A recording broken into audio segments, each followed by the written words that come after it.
Сәлем достар, микрофонда мен Ильяс Байсейіт, бұл информатикаға каналы.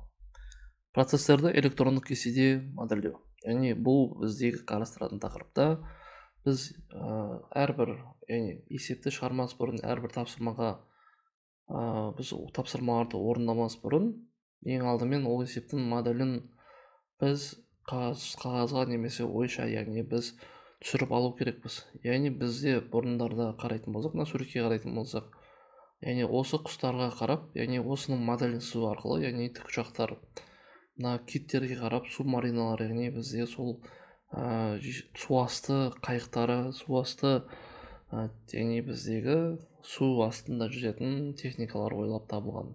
Осының барлығы бізде осы модельдеудің арқасында келген. Яғни модель дегеніміз бұл нақты түпнұсқалы объектілерді зерттеу мақсатында адамзат қолымен жасалған объект дейді. Бұл модель нақты объектінің құбылыстың немесе процестің қарапайым түрде берілуі. Ал модельдеу дегеніміз бұл объектілер мен құбылыстарды зерттеу үшін модель құру процесі. Яғни бұл бізде компьютерде модельдеудің негізгі кезеңдерін 4 кезеңге бөлуге болады. Ең біріншісі бұл бізде есептің қойылымы. Бұл бөлімде модель құру мақсатында қажетті бастапқы деректер жинақталады. Объектіге талдау жүргізіледі. Екінші, ақпараттық модель құру. Модельдің параметрлері және олардың өзара байланысы зерттеледі. Олардың модельге әсері мен параметрлер арасындағы математикалық байланыс құрылады. Үшінші кезеңде зерттеліп жатқан объектінің компьютерлік моделі құрылады. Компьютерлік модель жасайтын программалық орта таңдалады. Модельдің алгоритмдік құрылысы таңдалған программаға байланысты болады. Төртінші кезең компьютерлік кезең тәжірибе жүргізіледі. Модельдің программа тестілеу мен зерттеу жүргізіледі. Құрылған модель алгоритм дұрыстығы тексеріледі. Яғни бұл жерде бізге модельдеудің қарапайым нұсқасын көрсеткен. Ал бізде айтылатын қызықты дерек бізде ұяшықтың адресі. Яғни ұяшықтың адресі дегеніміз, егерде бірінші тақырыпта естерінде болатын болса, ең біздегі адрес дегеніміз бұл біздегі әрбір ұяшықтың орналасқан мекен жайы. Мына ұяшықтың мекен жайы B2. Енді олар абсолютті және салыстырмалы және аралас болып бөлінеді. Яғни бізде абсолютті дегеніміз, егерде формуланы көшіру немесе жылжыту кезінде адрестеу автоматты өзгермейтін болса, бізде абсолютті, ал өзгеретін болса, бізде салыстырмалы адрес болып саналады. Яғни абсолютті адресте бізде, яғни ұяшықтың адресіне, яғни сол адресте $2 белгісі бізде оны қоршап тұру керек. Сол кезде бізде ол адрес ұяшықтың абсолютті адресі болып саналады. Оған бір мысал келтіріп көрейік. Яғни мынау бізде мысалға болсын, жалпы бірінші дерек мысалға 10 болсын, мына дерек мысалға 15 болсын. Мынау бірінші, мынау бірінші дерек болсын, мынау екінші дерек болсын. Дерек келесі, мынау 10 болсын, мынау болсын, мынау бізде жалпы соммасы.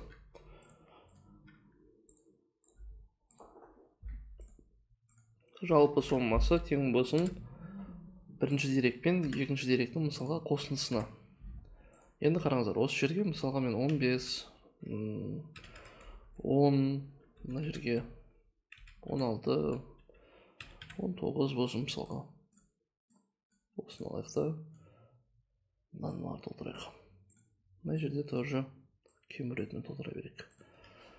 Енді қараңыздар, егерде мен адресті автоматически осы жерге шейін тартатын болсам, менде формула астыға қарай салыстырмалы түрде тартылады. Салыстырмалы түрде деген сөз, яғни бізде мына дерек, яғни B2 мен C2-ның қосындысы D2-ге тең, яғни мына D2-ның соммасы, яғни B2 мен C2-ның қосындысына тең. Салыстырмалы жағдайда бізде формулада, яғни B3 пен C3 кетті. Яғни мына келесі D4-ке баратын болсақ, бізде B4 пен C4-тің қосындысы. D5-ке баратын болсақ, бізде ол B5 пен C5-тің қосындысы. И мына жерге қарай тоже астына қарай тартатын болсам, бірақ та бұл жерде ошибка шығу вероятності бар. Ошибка шықпайды, просто мына жерде пустой болғандықтан B9 мен C9-ның қосындысы. Қазір осы жерге мысалға мен автоматически бір 20 дейтін болсам, бұл 54-ке өзгереді. Минус 15 дейтін болсам, 22-ке өзгереді. Яғни бізде салыстырмалы адрес. Енді қараңыздар. Егерде бірінші дерек өзгермейтін, динамикалық емес, статикалық болатын жағдайда біз не істейміз деген сұрақ бар. Мысалға айтайық, бізге барлық былай айтайық, бізге тапсырма мына жерде количество болсын, мысалға бұл жерде саны болсын, саны емес, бағасы болсын. Мына бағасы болсын, мына жерде оның саны болсын. Енді қараңыздар. Бұл жерде формула бізде уже өзгеру керек, яғни саны мен бағасы болатын болса, бізде көбейтінді болады. Өзе мәні бізде өзгереді.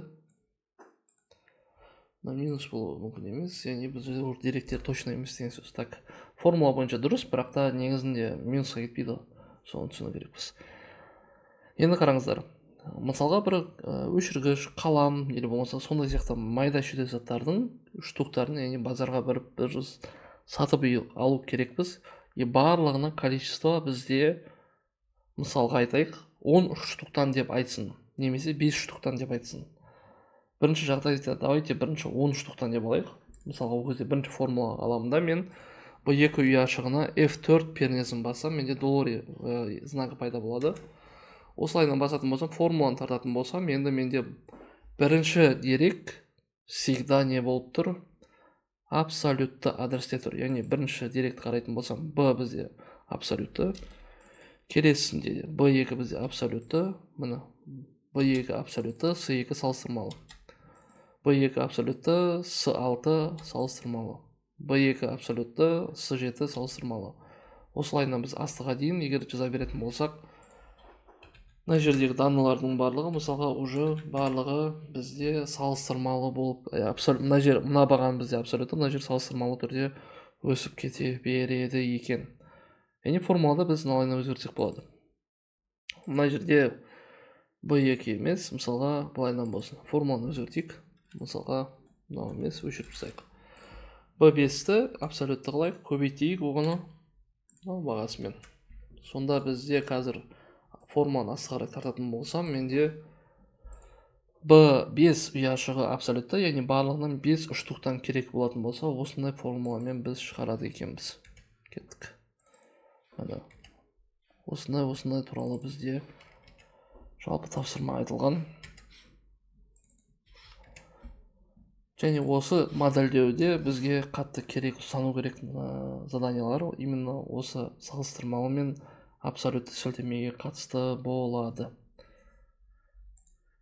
Так, бірінші тапсырма бұл айтады, мектеп кітапханасынан әр бетінде орташа есеппен 3000 символы бар, 50 беттен тұратын 1200 журнал мен әр бетінде орналасқан 2500 символ бар, 400 беттен тұратын 25000 кітап бар дейді.